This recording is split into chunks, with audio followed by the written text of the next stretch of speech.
All right, everyone. We are now on section 2.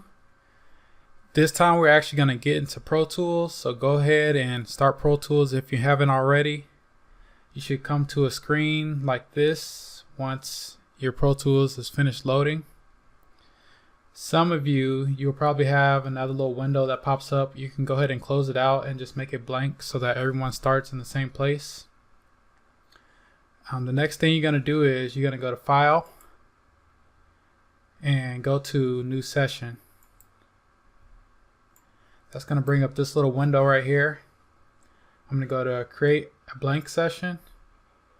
The audio file type we're going to use is WAV, W-A-V. The bit depth, I choose 24-bit. And the input-output settings, mine says last used, but yours will probably be like that stereo mix option. Choose that if you can. And then select OK.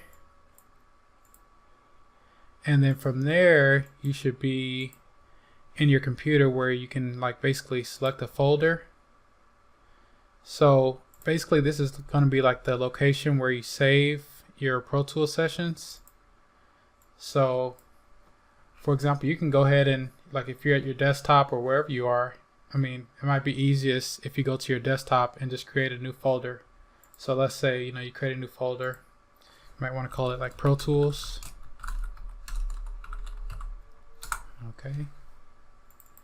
And then what I like to do is make another folder inside of there because this is going to be your beats. So let's call this something like new beats. So new beats. And then go inside of that folder. And now in the file name, this is where you're actually going to name the track.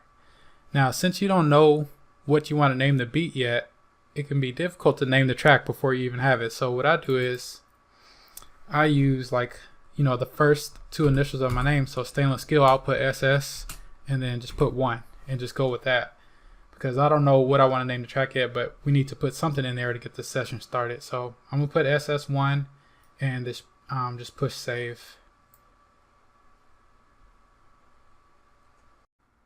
And that is how you create a new session to start a beat.